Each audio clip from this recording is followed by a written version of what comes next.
دمعة تتلوها أخرى دمعة تتلوها أخرى من هموم كالستور من هموم كالستور كم لنا أمجاد عز كم لنا أمجاد.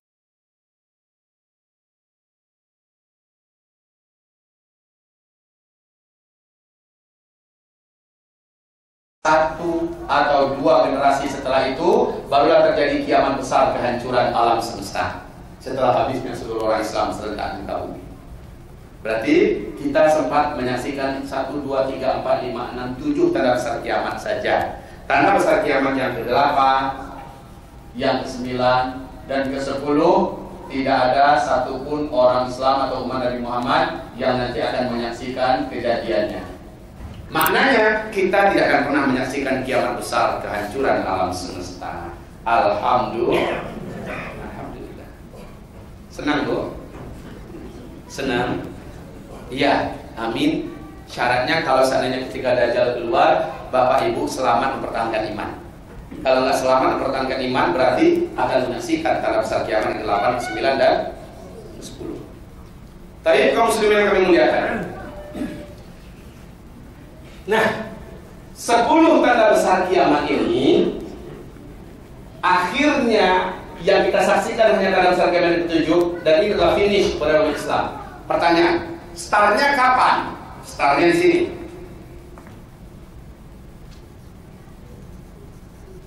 Start apa maksudnya? Start keberadaan umat Islam hitungannya dari mana? Dari sejak Nabi Muhammad SAW diutus sebagai Nabi dan Rasul. Startnya dari sini, ya. Tapi kaum muslimin, dan Nabi berkata, antara aku diutus sampai kalian serentak Allah wafatkan di muka bumi, umatku ini akan menjalani 5 fase sejarah. Awas, dari 5 fase sejarah ini kita sekarang ada di fase keempat, dan itu udah hampir habis. Kita mau masuk ke fase kelima. Perhatikan baik-baik. Ini fase yang pertama. Ini fase yang kedua. Ini fase yang ketiga. Nah, kalau yang ini adalah fase yang keempat. Saya buat panjang ya, saya buat panjang begini. Ini bukan berarti fase ini lebih lama waktunya, tidak. Tetapi akan banyak agenda-agenda yang akan saya uraikan lebih spesifik di fase keempat ini. Baik kaum muslimin, fase kelima itu di sini. Ini fase kelima. Nah, ini fase kelima, ini fase keempat, ini fase ketiga, fase kedua, fase pertama. Hadisnya sahih, diceritakan oleh Imam Ahmad. Menurut Syekh Ahmad Syakir, hadis ini sahih. Tayyib. Apa kata Nabi? Pertama, kalian akan memasuki fase di mana yang memimpin kalian adalah masa Nabi, yaitu Nabi sendiri yang memimpin kita, yang memimpin umat Islam. Fase ini hanya berlangsung 23 tahun.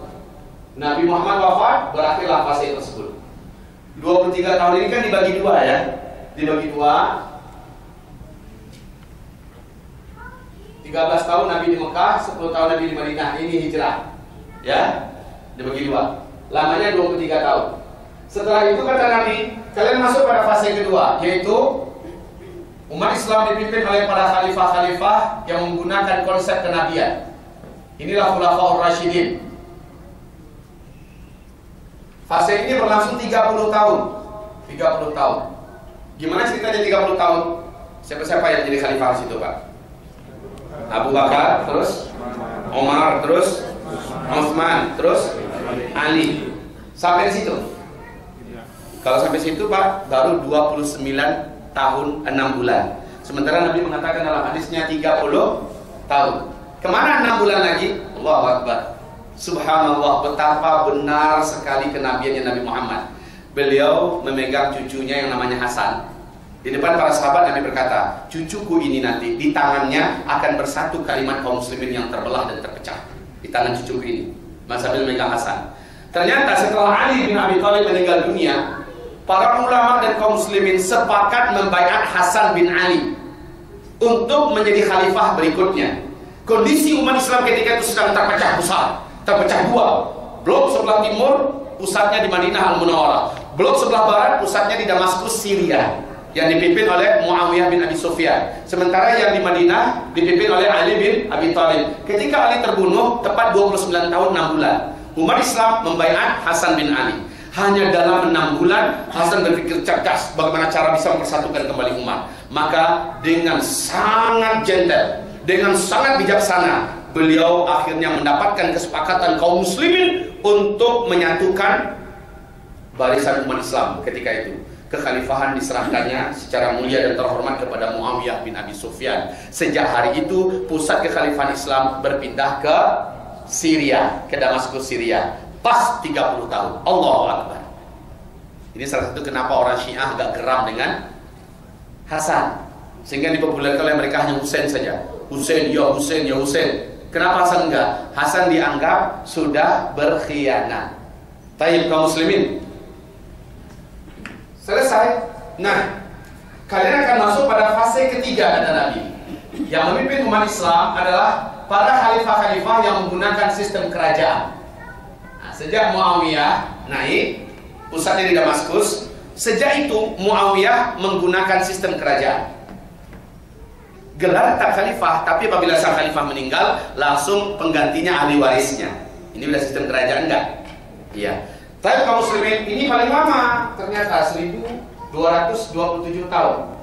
Fase ini telah berakhir, disepakati oleh para ahli sejarah. Fase ini juga telah berakhir. Kapan? Ini fase diisi oleh 3 dinasti. Dinasti Bani Umayyah, dinasti Bani Abbasiyah, dan dinasti Bani Utsmaniyah. Fase ini telah berakhir, runtuhnya khilafah Islamiyah Al-Utsmaniyah di Turki. Ya, pada tanggal 3 bulan Maret tahun 1924. Fase ketiga telah selesai. Umat Islam masuk pada fase di mana tidak lagi memimpin dunia, tidak lagi menggenggam dunia, tidak ada lagi khilafah Islamiyah. Ya, inilah fase yang paling berat. Nabi mengatakan inilah fase kediktatoran. Kediktatoran. Pada fase ini, ibadah Allah yang akan dimuliakan, kondisi Islam di muka bumi habis-habisan diserang. Kaum muslimin juga jadi pecundang di timur dan di barat, tidak dihargai. Nyawa orang Islam pun tidak dianggap apa-apa. Terasa nggak sekarang itu? Di mana-mana pada fase keempat ini, umat Islam betul-betul dapat ujian yang sangat berat. Makin kuat kita beragama, makin berat ujian yang harus dihadapi pada fase keempat. Dan Nabi berkata, orang yang beragama dengan baik pada masa itu akan menjadi asing di tengah manusia. Yang pertama, di hadis yang lain Nabi mengatakan, memegang agama pada masa itu seperti menggenggam batu bara yang menyala. Semakin dipegang batu baranya, makin terasa tangan terbakar dan hangus. Dilepaskan, dia pun bisa lepas dari agamanya. Pada puncaknya nanti, ketika Dajjal keluar, kondisi betul pahit. Dajjal membagi-bagikan kehidupan. Nah, ada orang yang paginya beriman, sorenya sudah kafir kata Nabi. Sorenya beriman, besok pagi sudah kafir. Hanya demi dunia, mereka rela mencampakkan agama. Indikasi ke arah itu sudah mulai banyak terjadi kan? Hanya gara-gara jabatan, bela Ahok. Hanya gara-gara duit, bela penista Al-Quran. Hanya gara-gara pangkat, nggak apa-apa agama diinjak-injak, agama dipermainkan. Apalagi ketika Dajjal muncul, waduh ini udah luar biasa. Ketika Dajjal, paginya dia masih ada iman pada Allah. Dajjal keluar siang sampai ke kotanya, dia gabung dengan Dajjal sujud, menguaplah imannya hilang dan dia sudah kafir kepada Allah sore harinya. Ada sorenya beriman, malamnya Dajjal datang ke kotanya. Maka dia beriman pada Dajjal, besok paginya dia sudah kafir kepada Allah. Siapa yang beriman kepada Dajjal ketika itu kata Nabi, maka walaupun Dajjal sudah pergi dari kotanya, dia akan tetap kafir kepada Allah sampai dia mati. Bahaya, nggak ada cerita mau tobat ke orang ini tidak. Nanti tolong baca hadis Nabi ya. Sayang sekali saya tidak bisa bawa buku ini, cukup saya hanya bisa bawa satu kardus di atas dengan pesawat malam tadi. Kalau di Malaysia saya bisa kirimkan melalui ekspedisi melalui kargo. Kalau ke Australia, ke Sydney, ke Melbourne bisa saya kirimkan lebih setengah ton bisa saya kirimkan sehingga kaum muslimin sudah bisa menikmatinya. hadis-hadis, fakta-fakta, data-data, ayat-ayat tentang urutan akhir zaman ada di kitab ini. Orang di Kedutaan Malam tadi saja bisa menikmati, hanya ada 36 eksemplar. Jadi Bapak Ibu, jika menginginkan ini kitab, bersatulah, catatkan namanya, nanti kita akan kirimkan insyaallah ta'ala. Asal ini dibantu oleh Inska dan lain-lainnya, maka akan bisa kita kirimkan kemari. Baik, kita lanjut. Ini fase kediktatoran, fase kita. Umat Islam dianaktirikan betul pada masa ini. Ciri khasnya orang-orang jujur, orang benar akan difitnah. Para ulama akan diintimidasi. Para ulama betul-betul akan dihabisi. Orang yang termulia pada hari ini akan banyak berurusan dengan orang-orang zalim yang berkuasa, kata Rasulullah Sallallahu Alaihi Wasallam. Dan fase ini tidak lama. Fase ini akan ditutup oleh 4 tanda besar kiamat: Dukhan, Dajjal, Isa, Ya'juj dan Ma'juj. Maknanya Bapak Ibu, apabila fase keempat ini sudah, maka eskalasi fitnah itu akan terus naik menanjak seperti ini. Terus naik. Puncaknya adalah Dajjal pas. Ini puncaknya. Pada fase ini Rasulullah bersabda, orang yang imannya tanggung-tanggung, banyak yang berguguran. Maksudnya murtad. Pada fase ini, orang yang amannya tipis, dia tidak akan mampu bertahan. Bahkan banyak dari Nabi yang mengakhiri hidupnya dengan bunuh diri, menggantung diri, meloncatkan dirinya. Pada masa ini kita akan menyaksikan masa-masa terberat. Sebentar lagi akan merata serentak muka bumi. Baik, pada masa ini ciri khas masanya adalah masa bencana-bencana alam besar, masa kelaparan-kelaparan, masa teknologi tidak ada. Ini terjadi di fase kita. Masa akan banyak terjadinya gempa-gempa dahsyat dan tsunami-tsunami dahsyat di berbagai negeri di belahan bumi ini. Ya, pada fase ini akan terjadi kehancuran ekonomi dunia. Bapak Ibu, pada fase keempat ini, pada fase ini nanti umatku akan kembali menggunakan emas dan perak sebagai mata uang mereka. Pada masa ini nanti kata Nabi, umatku akan mencampakkan dan membuang uang-uang kertas yang ada ketika itu, dan mereka kembali menggunakan dinar dan dirham. Hati-hati Pak, Bu. Ibu tahu, para pakar ekonomi dunia menyampaikan bahwa 2018 akan terjadi krisis moneter global terparah sepanjang umur dunia ini ada. Krisis moneter global. Seluruh mata uang kertas yang ada di muka bumi akan terjun bebas menjadi hampir-hampir tidak lagi bermakna, tidak lagi berharga. Tidak ada satupun muka bumi ini yang negaranya tidak akan ribut. Negara yang mempunyai daya tahan dan mampu bertahan adalah negara yang punya stok emas. Ini para pakar dan ahli-ahli ekonomi dunia menyampaikan, ya, bukan Zulkifli Rahman Ali. Bapak Ibu tahu kenapa Amerika dan Cina, salah satu di antara dua negara besar ini, gila-gilaan sekarang mengumpulkan emas? Ibu tahu? Apapun cara, pokoknya bisa mengumpulkan emas. Baik Amerika, baik Cina. Kalau Amerika sudah menggarap Libya, sudah menggarap emas yang ada di berbagai negeri di Timur Tengah, dan sekarang sasaran mereka berikutnya adalah Irak. Ya, kalau Indonesia sudah digarapnya, betul tidak? Freeport kita. Cina melakukan hal yang sama. Cina apapun yang bisa dilakukannya udah mereka mengumpulkan emas. Mereka tahu, Allahu Akbar. Di dalam hadis Nabi mengkabarkan nanti kalian semua akan kembali kepada emas dan perak. Kalian akan mencampakkan uang-uang kertas kalian pada saat itu seperti daun-daun menguning yang berguguran dari batang pohonnya. Saat itu uang kertas kalian akan dipermainkan oleh anak-anak kan di pinggir jalan. Makanya saya menghimbau kepada Bapak Ibu yang sedang ada di sini, mumpung duitnya ada di tabungan, saya anjurkan, tahun berapa Bu diperkirakan krisis moneter global? Nih, mumpung sekarang Bapak Ibu masih bisa mengemaskan uangnya, emaskan secara bertahap dengan cara yang baik dan pelan-pelan, diam-diam. Diam-diam emaskan. Suami istri saja yang tahu. Sembunyikanlah di mana, terserah. Apakah di Indonesia, Bapak Ibu nabungnya, jangan masukkan ke bank kalau bisa. Tabung dengan baik. Diam-diam, jangan diekspos pula di grup. Aku udah mulai. Dinar itu kan yang aslinya kepingan emas kan, dengan ukuran tertentu. Dirham juga begitu. kalau bisa belilah dinar, belilah dirham, karena mata uang dunia akan kembali ke situ. Amerika menyadari ini. Uang kertas ini kan adalah rekayasa licik kaum Zionis untuk menguasai ekonomi dunia, betul tidak? Jejaring masih Dajjal digunakan melalui uang kertas ini, dan pada akhirnya nanti uang kertas akan menjadi sampah-sampah yang berserakan. Jadi mumpung masih ada kesempatan ya Bu ya, sebaik-baiknya adalah Ibu tabungkan sebagian ke Allah sebagai tabungan akhirat Bapak Ibu, sebagian simpan buat stok kita menghadapi hari-hari berat ke depan. Percayalah, akhir 2017 emas sudah melejit tinggi harganya. 2018 emas akan sulit didapat. Emas ya, bukan emas. Kalau emas banyak nih mas-mas. Ada Mas Yanto, ada Mas Yahot, ada Mas Yoko, ya. Emas. Emas, oke?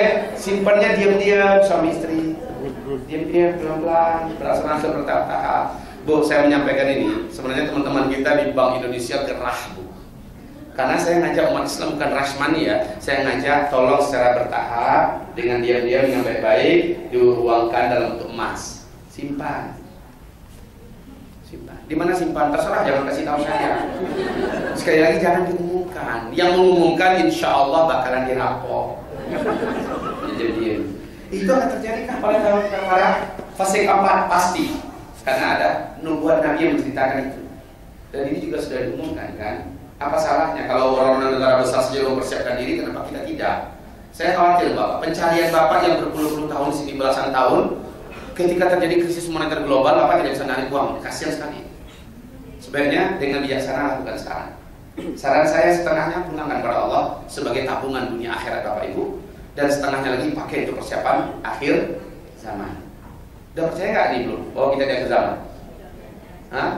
Saya belum menyampaikan apa-apa nih, kecuali baru 10% yang saya sampaikan. Baru 10%. Udah mulai lemas tentunya Bu. Makanya saya bilang ini pembahasannya tegangannya tinggi. Semoga tadi ada sahur ya. Baik, kita kembali kaum muslimin. Pada fase keempat ini la haula wala quwwata illa billah. Tapi kata Nabi, di dalam hadis yang diriwayatkan oleh Imam At-Tirmidzi, sahih menurut syarat Bukhari, Rasulullah bersabda, "Isbiru, bertahanlah kalian. Fa innahu la ya'ti 'ala an-nasi zaman illa alladhi ba'dahu syarrun minhu hatta talqaw rabbakum." Sesungguhnya kata Nabi, tidaklah nanti akan datang pada kalian satu zaman melainkan hari-hari yang mereka jalani akan lebih buruk, lebih berat daripada hari-hari yang telah mereka lalui. Hari-hari ke depan yang akan mereka dapati lebih buruk dan lebih berat daripada hari-hari yang sedang mereka jalani. Makin bergerak waktu ke depan, semakin bertambah berat dan buruk keadaan. Isbiru, pada saat itu, pada zaman itu, bertahanlah kalian, kata Rasulullah Sallallahu Alaihi Wasallam. Menandakan apa? Ujian akan semakin menanjak tajam ke atas. Makanya saya buat seperti ini. Zaman yang maksud Nabi adalah zaman fase keempat, zaman kita. Silakan Bapak Ibu bandingkan. Di segi moral, sebelum internet ini muncul ke permukaan, sebelum Android ada, kira-kira anak-anak kita serusak zaman sekarang nggak?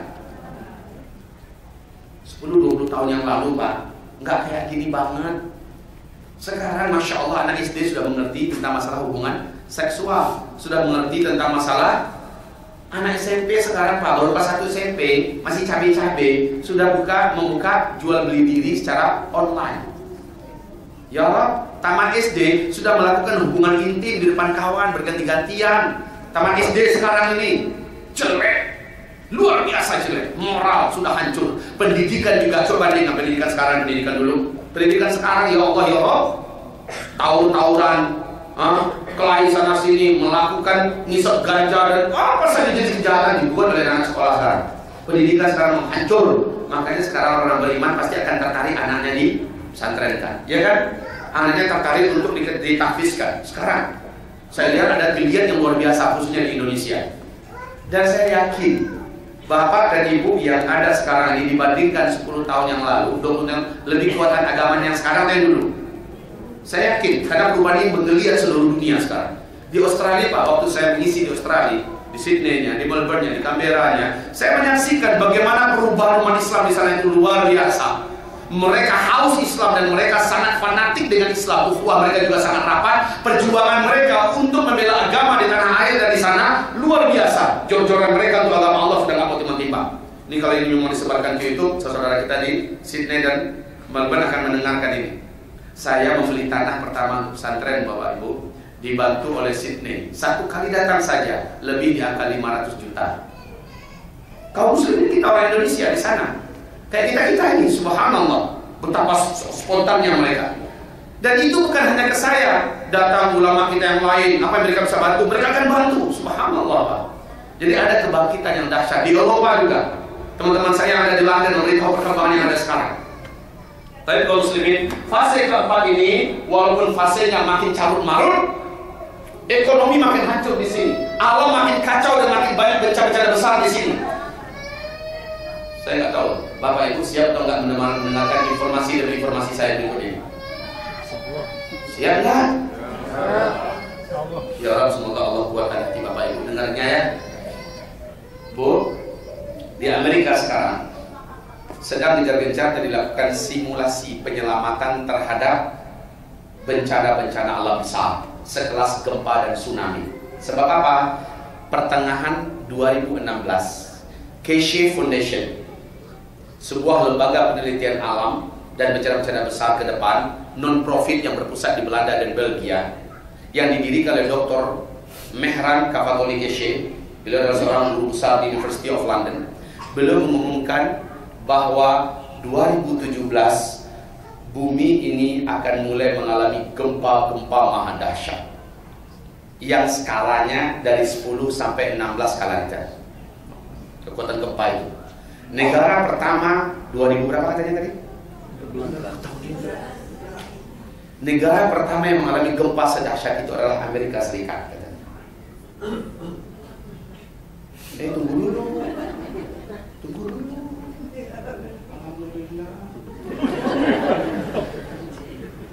Amerika akan mengalami tsunami yang sangat dahsyat dan benua Amerika akan terbelah menjadi dua. Ternyata ditemukan bahwa sesar terparah daripada lempengan bumi yang pernah ada di muka bumi ini adalah di Amerika, tepatnya di California, ya. Dan terus nanti akan terbelah dua. Tsunami dahsyat terjadi. Jika tidak dilakukan antisipasi, paling sedikit diperkirakan korban yang melayang itu 45 juta nyawa. Gempa ini akan terasa sampai ke Asia, berarti sampai ke Indonesia. Beberapa bulan kemudian gempa yang sama menyusul di Cina. Wow. Gempa yang sama menyusul di Cina, terjadi tsunami yang dahsyat. Kemudian langsung menyusul satu Jepang. Jepang mengalami gempa yang sangat dahsyat itu. Kemudian menyusul. Permukaan bumi ini mengalami gempa yang dahsyat. Ingat, Nabi mengatakan nanti di akhir zaman akan ada tahun-tahun gempa. Nah, tentu saja gempa yang dimaksud Nabi bukan gempa kecil ya. Pasti gempa besar. Akan ada tahun-tahun gempa. Pada tahun-tahun itu akan banyak pertumpahan darah dan peperangan di muka bumi, kata Nabi. Dunia sekarang mengarah pada perang di mana-mana. Sekarang bersamaan, apalagi 2018 hancurnya ekonomi, akan banyak terjadi chaos nggak di mana-mana. Subhanallah Bapak Ibu, disusul semuanya ya. Udah mulai lemes di jantung nih.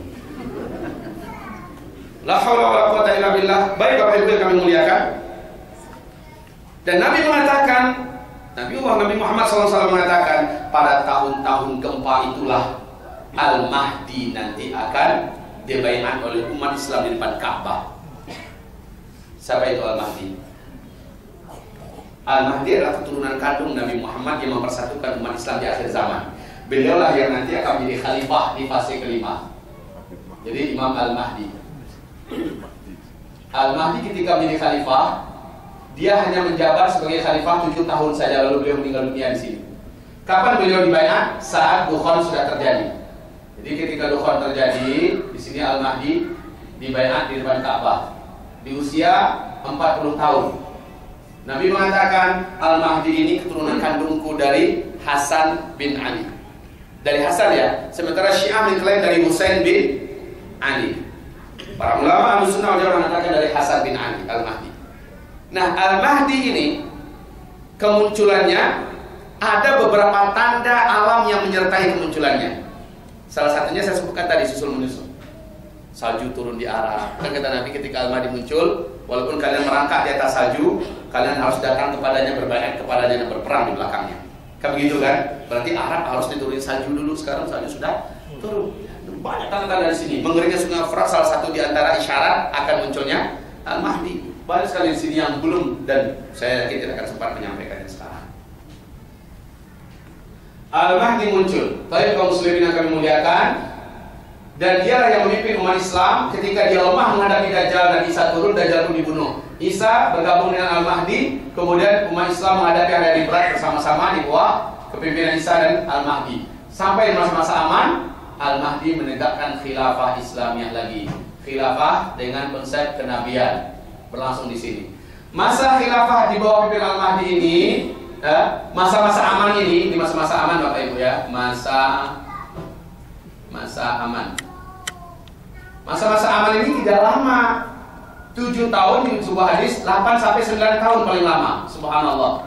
Jangan Bapak pikir ini masalahnya sampai kayak gini ya ribuan tahun. Fase kelima ini hanya 7, di hadis yang lain 8 sampai 9 tahun saja. Al-Mahdi di masa-masa aman menjadi khalifah 7 tahun. Beliau meninggal dunia di sini. Nabi Isa juga meninggal dunia di sini. Setelah menikahi seorang muslimah Arab, kata Rasulullah, Nabi Isa meninggal dunia di sini. Pengganti Al-Mahdi setahun atau 2 tahun kemudian yang memimpin dunia adalah Al-Qahtani. Al-Qahtani sama bijaksananya, sama taat dan solehnya, sama alimnya dengan Al-Mahdi, kata Rasulullah.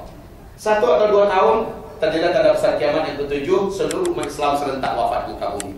Masa-masa aman ini, kata Nabi, tidak ada peperangan, tidak ada gempa, Arab menjadi subur, kekayaan melimpah ruah, emas melimpah ruah. Iyalah, emas di Irak ditemukan, emas yang dari muka bumi akhirnya menjadi milik khilafah Islamiyah. Saat itu jumlah manusia sudah tidak begitu banyak. Kenapa? Di fase keempat ini banyak terjadi perang yang banyak melenyapkan nyawa manusia. Khususnya yang paling banyak meninggal adalah kaum laki-laki. Coba lihat pada fase ini, kata Nabi, tidaklah terjadi kiamat sampai jumlah lelaki dibandingkan wanita 1 berbanding 50. Itu dimaksud Nabi adalah fase kelima. 1 laki-laki, 50 wanita. Kok ada yang senyum-senyum kan? Apa maksudnya senyum itu? Mau poligami? Bu, jangan cemas Bu. Kalau Bapak niatnya poligami, monggo Pak, silakan. Di fase kelima kan? Di fase kelima. Cuma kabar baiknya untuk Bapak-bapak yang ada di fase kelima, mayoritas laki-laki di fase kelima ini sudah ada di alam barzakh. Silakan poligami di sana. Baik, Ibu jangan cemas ya. Tapi memang pada fase ini seluruh wanita beriman tidak akan lagi kira pokoknya saya ada kawah, pokoknya saya ada seorang imam, mau jadi yang kedua, yang ketiga, atau keempat, pokoknya saya ada yang menikahi saya. Wanita yang malah minta, Pak. Kalau sekarang Pak, langkahin dulu mayat. Gitu ya Bu ya? Iya Bu ya? Ibu mah agak malu mengaku Pak, tapi bahasa tubuhnya mengatakan iya. Tapi Bapak Ibu, ini fase kelima, 1 berbanding 50. Pada kemana laki-laki? Di sini Pak. Bapak akan saksikan. Tadi di mobil bersama Dapen. Tadi mobil saya katakan fase-fase kekacauan sudah sangat dekat di depan mata kita. Dan yang akan banyak meninggal dunia adalah kaum laki-laki. Yang banyak bertahan hidup nanti adalah kaum wanita. Ya Bu, jadi Ibu setelah dengarkan kajian ini, Ibu punya semangat dong untuk memperbanyak amal soleh. Ibu bentengin diri Ibu. Jangan Ibu biarkan diri Ibu selalu bergantung pada suami. Karena Ibu harus lepaskan mereka, harus ikhlaskan dari sekarang. Mumpung mereka masih ada sampai Ibu, maksimalkan mesra Ibu pada suami. Siap? Maksimalkan pengabdian Ibu sebagai seorang istri yang solehah untuk suami. Para suami nggak lama lagi akan diambil oleh Allah. Bapak jangan pucat Pak. Emang benar insya Allah loh Pak. Bapak-bapak insya Allah Ta'ala akan lebih dulu dipanggil oleh Allah. Ini waktunya udah dekat. Makanya iman Bapak harusnya dipertebal, amal Bapak diperbanyak.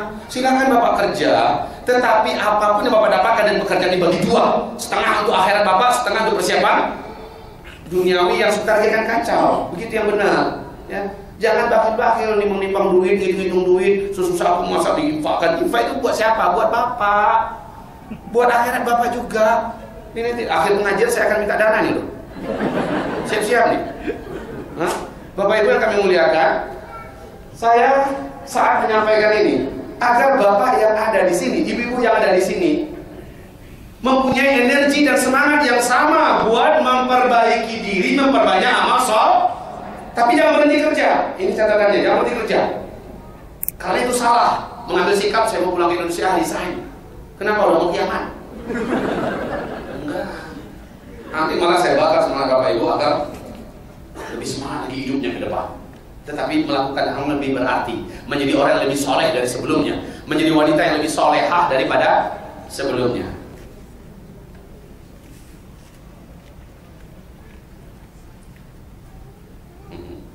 Jazakallah khair, insyaallah kita kendalikan waktu. Ini maaf, jam saya jam Indonesia atau jam mana nih? Coba nih. Mana? Oh sama. Berarti waktu kita sampai dengan jam 11.45. Maknanya sebaiknya jam 11 kita berhenti, kita buka sesi tanya jawab. Kita buka sesi tanya jawab. Setelah itu ada beberapa hal yang sangat penting sekali yang mau saya umumkan. Ya. Siap-siap apapun pertanyaannya Ibu silakan kalau mampu. 10.40. Hah? 10.40. Apa itu? Sekarang 5 menit lagi. Geserkan. Cepat amat. Maksudnya 5 menit lagi? Sampai jam 11 aja kenapa?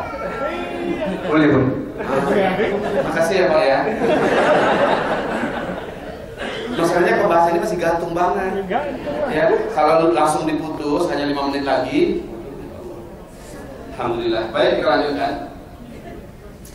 Jadi pada fase ini Bapak Ibu. Nah sekarang pembahasan saya kepada Bapak Ibu, berapa lamakah sebenarnya antara Nabi diutus ini sampai serentak umat Islam Allah wafatkan? Berapa lama sih sebenarnya? Begini. Bapak Ibu, ternyata ada hadis yang menguraikan, yang menjelaskan berapa jarak masa antara ini sampai kemari. Pembahasan ini oleh para ulama Ahlus Sunnah wal Jamaah disebut dengan pembahasan umur umat Islam. Umur umat Islam, yaitu sejak Nabi diutus sampai serentak Allah wafatkan umat Islam. Dan ini pembahasannya sensitif. Mohon perhatiannya lebih dicurahkan dari sebelumnya. Kaum muslimin yang kami muliakan, seluruh riwayat dan hadis-hadis yang bercerita tentang umur umat Islam, seluruh riwayatnya adalah riwayat dari hadis yang dhaif. Hadis itu tingkatannya begini Bapak Ibu. Ini tingkatannya. Ya. Ini hadis ahad. Ini hadis ahad. Hadis yang levelnya satu orang sahabat yang menceritakan, nanti diterima oleh satu orang tabi'in, kemudian tabi'in menyampaikan satu orang dia kepada tabi'in.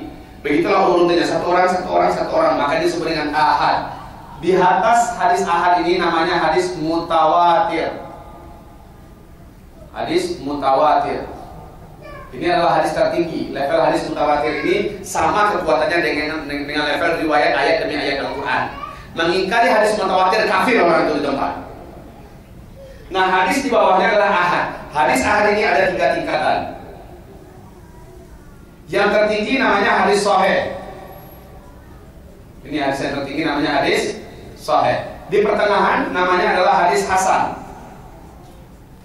Hadis hasan. Paling bawah namanya adalah hadis dhaif. Oke, jelas Bapak Ibu? Hadis sahih, hasan, dhaif, ketiga tingkatan hadis ini masih hadis dari yang mulia Rasulullah Sallallahu Alaihi Wasallam. Nah di luar ini namanya hadis maudhu', hadis palsu, atau hadis la asalah, nggak jelas sumbernya, sanadnya nggak jelas, sumbernya nggak jelas, ya, hadis munkar, hadis makruh dan macam-macam lainnya. Baik. Sekarang yang membicarakan tentang dari Nabi diutus sampai umat Islam wafat serentak, ternyata level hadisnya yang ini loh. Yang level hadis dhaif. Nah, Bapak Ibu, karena ini hadis dhaif, adab-adab muamalah yang wajib kita indahkan dan wajib kita perhatikan supaya jangan kebablasan. Adabnya ada 8. Yang pertama, adab bermuamalah berinteraksi dengan hadis dhaif. Yang pertama, ketika menyampaikan pada orang hadis dhaif, wajib disampaikan pada orang yang mendengar status hadis tersebut. Ini hadisnya dhaif ya, wajib disampaikan Pak. Jangan sampai kesannya nipu orang seolah ini adalah hadisnya kuat dan sahih, gitu ya. Nggak boleh. Ini adab yang pertama. Adab yang kedua. Adab yang kedua, hadis dhaif tidak boleh kita bina di atas hadis itu keyakinan dan akidah. Oke, ini adabnya yang kedua. Urusan akidah dan keyakinan tidak boleh dibina di atas hadis dhaif. Adab yang ketiga, hadis dhaif tidak bisa dijadikan sebagai dalil dan hujjah dalam urusan pokok agama ini. Urusan usuluddin nggak boleh dalilnya dari hadis dhaif. Oke, ini adab yang ketiga. Adab yang keempat, hadis dhaif jika berbicara tentang satu masalah, ternyata ini hadis dhaif berbicara tentang satu masalah, ternyata ada hadis yang lebih kuat darinya, apakah itu hasan apalagi sahih, berbicara di masalah yang sama dan bertentangan dengan hadis dhaif itu, maka hadis dhaif tersebut langsung tidak dianggap, dibuat lewat, karena ada yang hadis lebih kuat yang bertentangan dengannya. Itu adab yang berapa? Adab yang keempat ya. Adab yang kelima, hadis dhaif bisa dipakai dan dijadikan dalil untuk urusan-urusan fadhailul a'mal, urusan-urusan keutamaan amal. Siapa yang mengamalkan amalan ini, Allah berikan untuknya pahala ini segini, kan gitu kan? Motivasi dan ancaman, targhib dan tarhib, boleh. Itu dari hadis dhaif. Nah, saudara-saudara kita dari jamaah tabligh, pegangan mereka yang motivasi mereka kan ada kitabnya Fadhail Amal. Ada yang tahu? Kitab Fadhail Amal itu sebahagiannya diisi oleh hadis dhaif. Salahkah kitab itu? Kalau melihat adab-adabnya, enggak. Toh hadis dhaif dibenarkan oleh para ulama dipakai sebagai dalil untuk Fadhailul Amal. Ya, agar kita bersangka baik juga dengan saudara kita di jamaah tabligh. Baik. Kemudian adab yang ke-6. Adab yang ke-6 ini ada A, ada B. A-nya, karena ini masih hadis Nabi.